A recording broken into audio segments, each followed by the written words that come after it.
Oui, par rapport à la thérapie mosaïque, on a aussi à remarquer que la dimension spirituelle est centrale dans cette approche. La dimension spirituelle parce que cette approche est inscrite dans le courant de la thérapie humaniste. La thérapie humaniste souligne l'importance de la quête de sens pour chacun des êtres humains. Pourquoi suis-je là? Quelle est ma mission? Quel est le sens à ma vie? Donner du sens à notre existence. C'est aussi toute la place accordée à l'importance des valeurs et des croyances chez chacun de nos clients.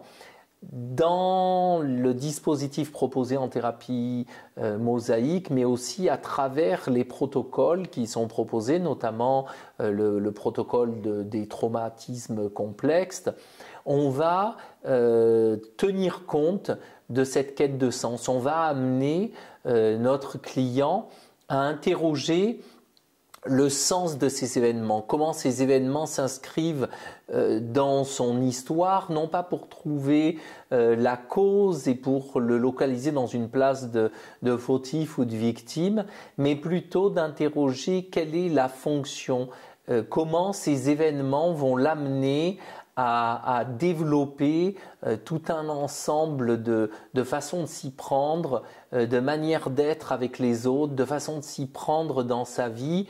Et c'est ce qui ouvre le champ de la résilience, c'est-à-dire toutes ces forces qu'il a su déployer pour pouvoir être l'homme qu'il est aujourd'hui et comment il a su se transformer, comment il a su réagir à ces situations-là.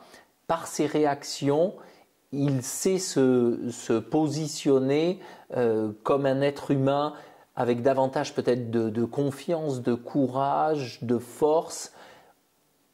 C'est ce que cet événement a permis de mobiliser chez lui.